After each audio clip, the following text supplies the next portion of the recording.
നമസ്കാരം. നമ്മൾ കഴിഞ്ഞ 3 വീഡിയോസിൻ്റെ കൂടെ ഒരു ഗൂഗിൾ ഫോം ഇട്ടിട്ടുണ്ടായിരുന്നു നിങ്ങളുടെ സജഷൻസ് ചോദിച്ചുകൊണ്ട്. അപ്പോൾ നമുക്ക് കിട്ടിയ സജഷൻസിൽ മജോറിറ്റി എന്ന് പറയുന്നത് നമ്മുടെ ഹൗസ് ടൂർ ചെയ്യാമോ എന്ന് ചോദിച്ചാണ്.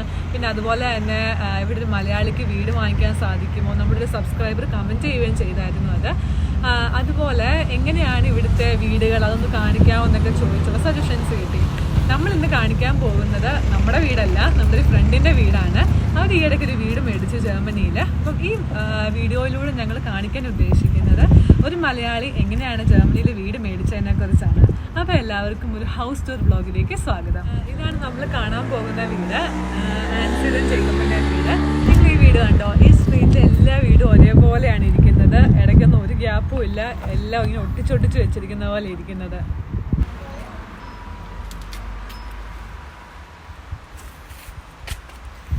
നമുക്ക് നോക്കാം. ഒച്ചൊക്കെ കേൾക്കുന്നുണ്ട്, അപ്പൊ അവര് വരുന്നുണ്ട്. ഇതാണ് ആൻസിയും ജേക്കബും. അപ്പൊ ഇവരുടെ വീട് നമ്മൾ ഇന്ന് കാണാൻ പോകുന്നത്. അതെ, കുറച്ച് നാളായിട്ട് വിചാരിക്കുന്നു ഇങ്ങോട്ടൊക്കെ ഇറങ്ങണോ. ഇവിടെ വീടെല്ലാം ഒന്ന് കാണിച്ചു തരണം. പിന്നെ എങ്ങനെയാണ് നിങ്ങൾ വീട് വാങ്ങിച്ചപ്പോ ചെയ്ത പ്രൊസീജിയേഴ്സും പിന്നെ എങ്ങനെയാണ് ഡിസൈൻ ചെയ്തതും അങ്ങനത്തെ കുറെ കാര്യങ്ങളൊക്കെ ഒന്ന് പറഞ്ഞു തരണം കേട്ടോ. ആൻസി പറയും കേറി വരുമ്പോ തന്നെ നിങ്ങൾക്ക് അറിയാലോ, ചെറിയൊരു കോറിഡോർ പോലെ നമ്മുടെ ഷൂ റാക്കും പിന്നെ അങ്ങനത്തെ ഒരു ചെറിയൊരു സ്പേസും പിന്നെ ഇവിടെ തൊട്ട് സൈഡിലായിട്ട് വാഷ്റൂം പോലെ. ഇത് മിക്ക യൂറോപ്യൻ വീടുകളുടെ ഒരു കോൺസെപ്റ്റ് ആണ് അല്ലെ, ഇങ്ങനെ ഒരു ഗസ്റ്റ് വാഷ്റൂം അവര്. നമ്മളീ കയറി വരുമ്പോ കാണുന്ന ഒരു കോറിഡോർ ഇല്ല, ആ കോറിഡോറിന്റെ ഒരു സൈഡിൽ നിന്നാണ് ഇവരുടെ ഫസ്റ്റ് ഫ്ലോറിലേക്ക് പോകാനുള്ള സ്റ്റെയർ കേസ് ഉള്ളത്.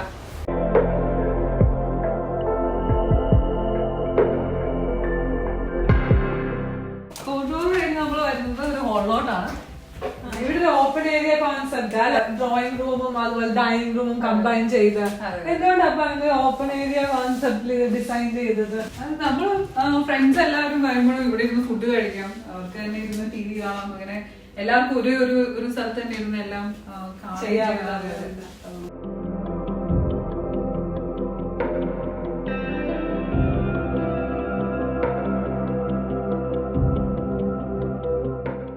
ആൻസർ, നിങ്ങൾ വീട് വാങ്ങിക്കാൻ തീരുമാനിച്ചപ്പോ ആദ്യം എന്താ നോക്കിയത്? ഏത് സൈറ്റിലാ നോക്കിയത്? ഞങ്ങൾ ആദ്യം നോക്കിയത് പുതിയ വീട് വാങ്ങിക്കണോ പഴയ വീട് വാങ്ങിക്കണോ അതോ ഒരു അപ്പാർട്ട്മെന്റ് മേടിക്കണോ എന്നായിരുന്നു ഞങ്ങൾ ആദ്യം ചിന്തിച്ചത്. അത് കഴിഞ്ഞ ശേഷം ജേക്കബും ഞങ്ങൾ രണ്ടുപേരും കൂടെ തീരുമാനിച്ചു ഞങ്ങൾക്കൊരു പുതിയൊരു വീട് മതി എന്നുള്ളൊരു തീരുമാനമായി. പിന്നെ അത് കഴിഞ്ഞാണ് ഞങ്ങൾ പിന്നെ ഓരോരോ വെബ്സൈറ്റുകളൊക്കെ ചെക്ക് ചെയ്യാൻ തുടങ്ങി. നമ്മൾ ശരിക്കും പറഞ്ഞ നാട്ടിലപ്പോ ഇവിടെ സ്ഥലം വാങ്ങിച്ച് വീട് വെക്കാനായിരുന്നു ആദ്യം പ്ലാൻ. അത് കഴിഞ്ഞ് നമ്മൾ വേറെ 1-2 ബിൽഡേഴ്സിൻ്റെ അടുത്ത് പോയി. എല്ലാം നോക്കി കഴിഞ്ഞപ്പോൾ ഇവിടെ കുറച്ച് കോംപ്ലിക്കേഷനാണ്. നമ്മുടെ ഇവിടുത്തെ പോലെ ഈ ഗവൺമെന്റ് ഓഫീസിൽ നിന്നൊക്കെ അപ്രൂവൽ ഒക്കെ കിട്ടാൻ കുറച്ച് പാടാണ്, ബുദ്ധിമുട്ട്. അപ്പോൾ അതുകൊണ്ട് ഞങ്ങൾ പിന്നെ ഒരു ബിൽഡറിനെ ഇങ്ങനെ കണ്ടുപിടിച്ച് അവരെ കൊണ്ട് പണിയിപ്പിച്ചതാ. അത് ശരി. അപ്പൊ നമ്മുടെ പ്ലാൻ ഒക്കെ വെച്ച് തന്നെ പണിയിപ്പിക്കായിരുന്നു അതോ അവർക്ക് ഓൾറെഡി ഒരു സ്വന്തമായിട്ടൊരു പ്ലാൻ ഉണ്ടായിരുന്നു ഇങ്ങനെ വീട് വെക്കണം ഇവിടെ അങ്ങനത്തെ? നമുക്ക് ഇഷ്ടമുള്ള പ്ലാൻ വെച്ച് വീട് പണിയാം, പക്ഷെ നമുക്ക് അതിന് പറ്റിയ സ്ഥലം കണ്ടുപിടിക്കണം. സ്ഥലം കണ്ടുപിടിച്ചിട്ട് അവർ നമുക്ക് ഇഷ്ടമുള്ള പ്ലാൻ ഒരു ആർക്കിടെക്റ്റിനെ കൊണ്ട് വരപ്പിച്ചിട്ട് അതിന് അപ്രൂവൽ എടുത്തിട്ട് നമുക്ക് നാട്ടിലെ പോലെ തന്നെ പണിയാം. പക്ഷെ അത് അത്ര എളുപ്പമല്ല. ഈ ബിൽഡർ പണിത് കഴിഞ്ഞ് വാങ്ങിക്കുന്നതാണ് എളുപ്പത്തിൽ കിട്ടും, മറ്റേത് കുറെ താമസം എടുക്കും. അപ്പൊ ബിൽഡറിന്റെ സ്ഥലം തന്നെയാണ് ഇത്. അപ്പൊ ബിൽഡർ സ്ഥലം ഇതുപോലെ വാങ്ങിച്ച് അവിടെ വീട് പണിഞ്ഞ് നമുക്ക് സ്ഥലം കണ്ടുപിടിച്ച് അവർക്ക് ഓൾറെഡി ഒരു പ്ലാൻ ഉണ്ട്. നമുക്ക് പിന്നെ ഇന്ത്യയിലൊക്കെ മാറ്റം വരുത്താം, അല്ലാതെ വെളിയിലത്തെ സ്ട്രക്ചറൽ ചേഞ്ച് ഒക്കെ മാറ്റാൻ പറ്റത്തില്ല. അപ്പൊ നിങ്ങൾക്ക് ഈ സ്ഥലം നിങ്ങൾ ചൂസ് ചെയ്തപ്പോ ഇപ്പൊ പല പല സ്ഥലങ്ങൾ അവിടെ തരുമോ? അതായത് ഇപ്പൊ കൊളോണിലൊരു സ്ഥലം അല്ലെങ്കിൽ പാഹനിലൊരു സ്ഥലം അങ്ങനെയാണോ? അതോ ഞങ്ങളുടെ ബിൽഡർ എന്ന് പറഞ്ഞാൽ അത്യാവശ്യം വലിയൊരു ബിൽഡർ, നമ്മുടെ നാട്ടിലെ പോലെ സ്കൈ ലൈനും അതുപോലത്തെ വലിയ ബിൽഡറാണ്. അപ്പൊ അവർക്ക് ഒരുപാട് പ്രോജക്റ്റ് ഉണ്ടായിരുന്നു ഇവിടെ കൊളോണിലും ബോണിലും അങ്ങനെ അടുത്തടുത്ത സ്ഥലങ്ങളിൽ. അപ്പൊ ഞങ്ങളുടെ ജോലിക്ക് രണ്ടുപേർ, ഇവർക്ക് ബോണിലാണെങ്കിലും എനിക്ക് ഓയിസ്കേഷനിലാണെങ്കിലും ജോലിക്ക് അടുത്തായ സ്ഥലം നോക്കി സെലക്ട് ചെയ്തതാണ്. അപ്പൊ നമുക്ക് ഇനി വീടിന്റെ ബാക്കി കാഴ്ചകളൊക്കെ കാണാം. അടുക്കളയിലോട്ട് പോയാലോ? ഫാൻസി ആയിരിക്കും ഫാൻസിയുടെ ഡിപ്പാർട്ട്മെന്റ് ആയ കിച്ചനെ പറ്റിയൊക്കെ നമുക്ക് എക്സ്പ്ലെയിൻ ചെയ്ത് തരുന്നത്. എങ്ങനെ ആൻസി ഇത് ഈ കിച്ചൺ നിങ്ങൾ അറേഞ്ച് ചെയ്തത്, പിന്നെ എങ്ങനെ അത് മേടിച്ചത്, അതിനെ പറ്റിയൊക്കെ ഒന്ന് പറയാമോ? ഞങ്ങള് കിച്ചൺ വാങ്ങിച്ചത് സെഗ്മുലറിൽ നിന്നാണ് വാങ്ങിച്ചത്. അത് ഒരു ഷോറൂം ആണ്. പിന്നെ ഈ കിച്ചൺ നമ്മുടെ നാട്ടിലത്തെ പോലെ വലിയ കിച്ചൺ അല്ല. ഞങ്ങള് ശരിക്കും പറഞ്ഞാൽ 2 പേരേ ഉള്ളൂ. അപ്പൊ അതുകൊണ്ട് തന്നെ ചെറിയ കിച്ചണാണ് ഞങ്ങൾക്ക് ആവശ്യമുള്ളൂ. ഇത് ശരിക്കും ഇതിന്റെ എല്ലാ പാർട്സും ഞങ്ങളിങ്ങനെ മൊഡ്യൂളായിട്ട് വാങ്ങിച്ച് അങ്ങനെ ഫിറ്റ് ചെയ്യുകയാണ് ചെയ്തത്. പിന്നെ നിങ്ങൾ ഈ കളർ ചൂസ് ചെയ്യാനുള്ള കാരണം എന്തെങ്കിലും ഉണ്ടോ? ഈ ബ്രൗൺ നന്നായിട്ട് മാച്ച് ചെയ്യുന്ന കളർ, അതായത് ഇതിന്റെ ബ്ലാക്കും ബ്രൗണും.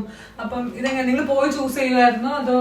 ഞങ്ങള് ഇത് ശരിക്കും അവര് ഡിസ്പ്ലേക്ക് വെച്ചിട്ടുണ്ടായിരുന്നു ഒരു കിച്ചൺ, ഇതുപോലെ തന്നെ വെച്ചിട്ടുണ്ടായിരുന്നു. അപ്പൊ ഞങ്ങൾക്ക് കണ്ടപ്പോ തന്നെ ഞങ്ങള് പറഞ്ഞു ഞങ്ങൾക്ക് ഭയങ്കര ഇഷ്ടപ്പെട്ടു. പിന്നെ അതില് കുറച്ച് ഫ്രിഡ്ജും അങ്ങനത്തെ കുറച്ചുകൂടി ഇലക്ട്രോണിക് സാധനങ്ങൾ ഉണ്ടായിരുന്നു. അത് ഇതിലെല്ലാത്തും കൂടി ഇതിൽ പറ്റത്തില്ലാത്തതുകൊണ്ട് അതൊക്കെ ഞങ്ങൾ മാറ്റി ഞങ്ങൾക്ക് അത്യാവശ്യമായിട്ടുള്ള സാധനങ്ങൾ മാത്രമാക്കി. ഫ്രിഡ്ജ് മറ്റേ ഡൈനിങ് ഏരിയ വെച്ച് അങ്ങനെയൊക്കെ.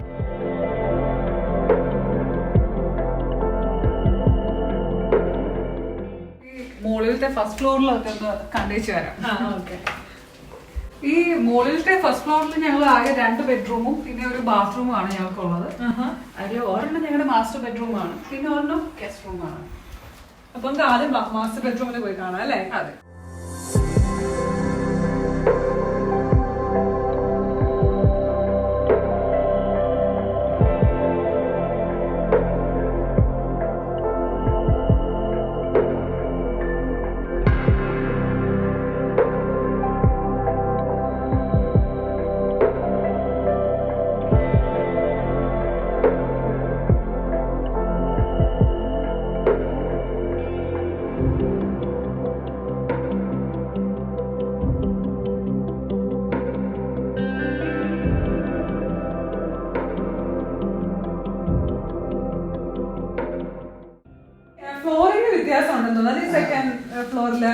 ബാക്കിയുള്ള ഫ്ലോർ വെച്ച് കമ്പയർ ചെയ്യുമ്പോൾ ഇത് ഫുൾ ലാമിനാറ്റ് വുഡാണ് ഇട്ടിരിക്കുന്നത്.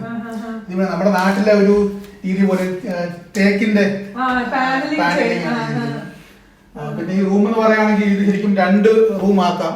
ഇതിപ്പം സിംഗിൾ ആയിട്ട് ഇട്ടിരിക്കുന്നേ ഉള്ളൂ. ഇത് പാർട്ടീഷൻ ചെയ്യാൻ ഒരു ബെഡ്റൂമും ഒരു ഗസ്റ്റ് ബെഡ്റൂമും ആക്കാം. പിന്നെ ഇവിടെ ഇരുന്ന ഒരു ലിവിംഗ് സ്പേസ് പോലെ അല്ലേ ഇവിടെ? അതെ. ഇപ്പം ഇതാണ് ഇപ്പൊ എന്റെ വർക്ക് ഏരിയ, ഞാൻ ജോലി ചെയ്ത് വിടുന്നതാണ്. ഇപ്പൊ എല്ലാവരും വർക്ക് ഫ്രം ഹോം ആയതുകൊണ്ട്. പിന്നെ ഇത് ഇവിടെ എക്സസൈസ് ഏരിയ. ചെയ്തില്ലെങ്കിൽ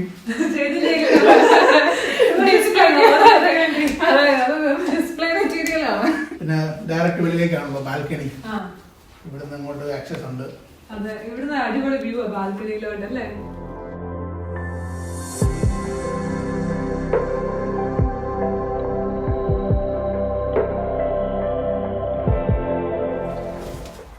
ഞാനൊരു കാര്യം ചോദിക്കട്ടെ, നമ്മൾ ഈ വീടിന്റെ എവിടെയും ഹീറ്റർ കണ്ടില്ലല്ലോ. എവിടെ നിങ്ങൾ ഹീറ്റർ വെച്ചേക്കുന്നത്? ഇവിടെ സാധാരണ ജർമ്മനിയിലെ ഇപ്പം സൈഡിലാണ് കോയിൽ വെച്ചിട്ടാണ് എല്ലാ വീടുകളും, പഴയ വീടുകളെല്ലാം ഹീറ്റ് ചെയ്യുന്നത്. അതാ ഞാൻ ചോദിച്ചത്, എല്ലാ അപ്പാർട്ട്മെന്റ് നമുക്ക് ഒരു റൂമിന്റെ സൈഡിലായിട്ട് ഇങ്ങനെ കാണാൻ പറ്റുമല്ലോ, ഇവിടെ ഒന്നും കണ്ടില്ല. ഇത് പുതിയൊരു വീടായതുകൊണ്ട് ഇതിന്റെ ഫ്ലോറിലാണ് ഞങ്ങൾ ഹീറ്റിംഗ് ചെയ്യുന്നത്. അപ്പം ഫ്ലോറിലെ എല്ലാ ഫ്ലോറിന്റെയും താഴെ കോയിൽ വെച്ചിട്ടുണ്ട്. അപ്പൊ അതിന് പറയുന്നവര് ജിയോ തെർമൽ എനർജിയാണ് യൂസ് ചെയ്തിരിക്കുന്നത്.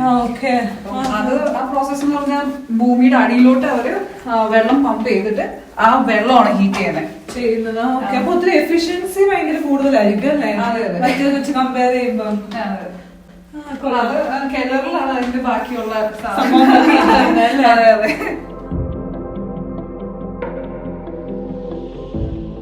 ജർമ്മനിയിലെ കെല്ലർ എന്ന് പറയുന്ന ഒരു കോൺസെപ്റ്റ് ഉണ്ട്. അതായത് ഒരു അണ്ടർഗ്രൗണ്ട് സ്റ്റോർ റൂം പോലെ. അപ്പം ഇവർ അതിനെ 3 ആയിട്ട് പാർട്ടീഷൻ ചെയ്തിട്ടുണ്ട് അല്ലെ ആൻസി? അതെ. അപ്പം എന്തൊക്കെയാ നിങ്ങളുടെ 3 റൂംസ് എന്ന് പറയുന്നത്? ഒരു റൂമിൽ ഇങ്ങനെ ഒരു ഹോബി റൂം പോലെ ഇങ്ങനെ ഞങ്ങളുടെ സാധനങ്ങളും ഇങ്ങനെ സ്റ്റോറേജ് ഒക്കെ വെക്കുന്നത്. പിന്നെ ഒരെണ്ണത്തിൽ ഞങ്ങൾ ഇങ്ങനെ ഞങ്ങളുടെ വാഷിംഗ് അങ്ങനത്തെ വാഷിംഗ് മെഷീനും അതൊക്കെ സെറ്റ് ചെയ്ത് വെച്ചിരിക്കുന്ന റൂം. പിന്നെ വേറെ ഞങ്ങളുടെ ഏറ്റവും സ്പെഷ്യൽ ആയിട്ടുള്ള ഒരു റൂമാണ് ഞങ്ങളുടെ ഹോം തിയേറ്റർ.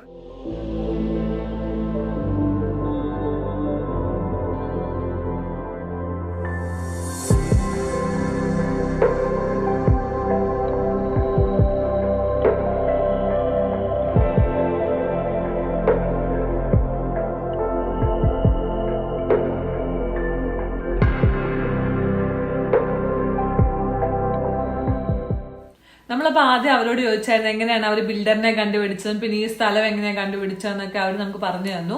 ഇനിയിപ്പോ നമുക്ക് അറിയാനായിട്ടുള്ളത് എങ്ങനെയാണ് നിങ്ങൾ ഈ ബിൽഡറിനെ കണ്ടുപിടിച്ച് കഴിഞ്ഞിട്ട് അടുത്ത പ്രോസസ് ഒക്കെ എങ്ങനെയായിരുന്നു?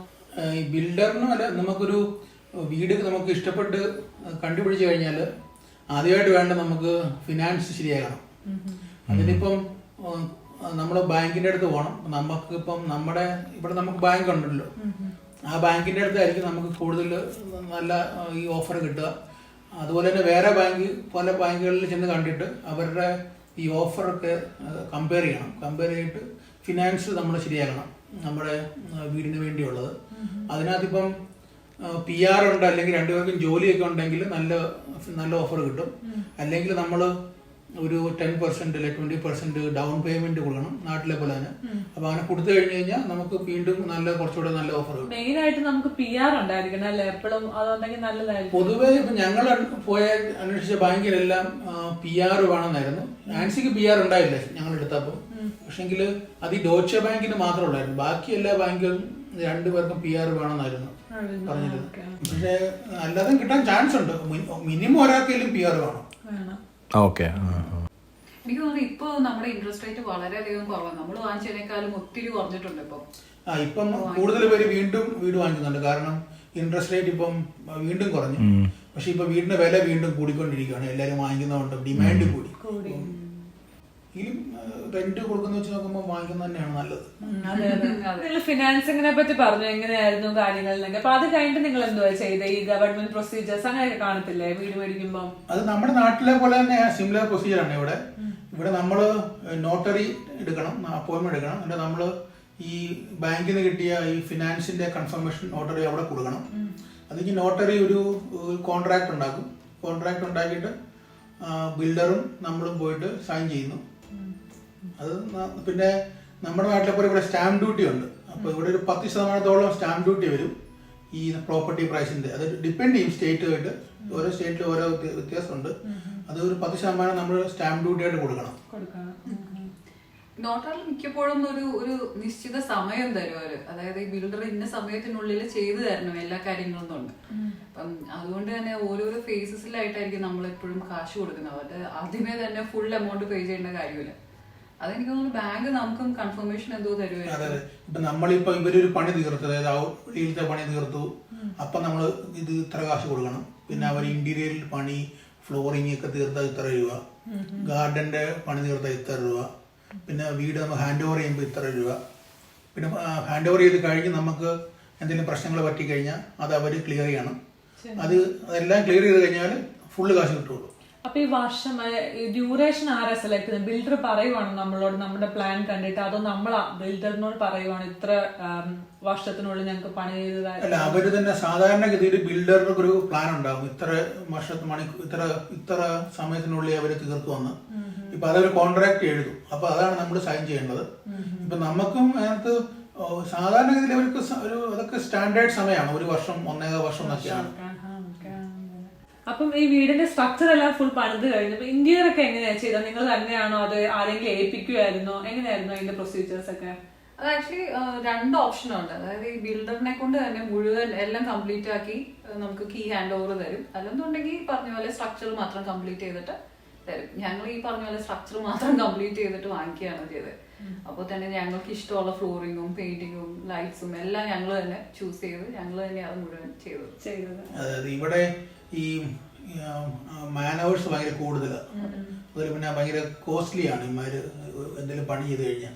അപ്പൊ ഞങ്ങള് സ്ട്രക്ചറൽ മാത്രം എടുത്തിട്ട് നമ്മൾ തന്നെ ആൾക്കാരെ വെച്ച് നമുക്ക് ഇഷ്ടമുള്ളവർ ചെയ്യുക. ഈ ഫ്ലോറിങ്ങും ഈ വോളും പിന്നെ താഴത്തെ ആണെങ്കിലും പെയിന്റിങ്ങും ഹോം തിയേറ്ററും അതൊക്കെ ആണെങ്കിലും നമ്മൾ തന്നെ ചെയ്തതാണ്.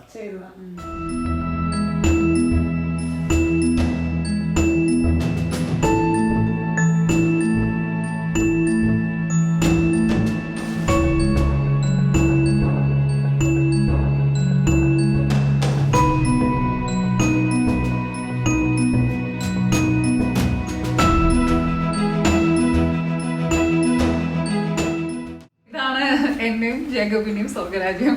അപ്പൊ ഇവരുടെ സ്വർഗരാജ്യം നിങ്ങൾക്ക് എല്ലാവർക്കും ഇഷ്ടമായെന്ന് വിചാരിക്കുന്നു. വീഡിയോ ഇഷ്ടമാവുകയാണെങ്കിൽ തീർച്ചയായിട്ടും വീഡിയോ ലൈക്ക് ചെയ്യുക, ഇൻഫോർമേറ്റീവ് ആയിട്ട് തോന്നുവാണെങ്കിൽ ഷെയർ ചെയ്യുക, അതുപോലെ എന്റെ ചാനൽ സബ്സ്ക്രൈബ് ചെയ്യാം. അപ്പൊ അടുത്തൊരു വീഡിയോയിൽ കാണാം. അത് എല്ലാവർക്കും ടേക്ക് കെയർ, ബൈ ബൈ.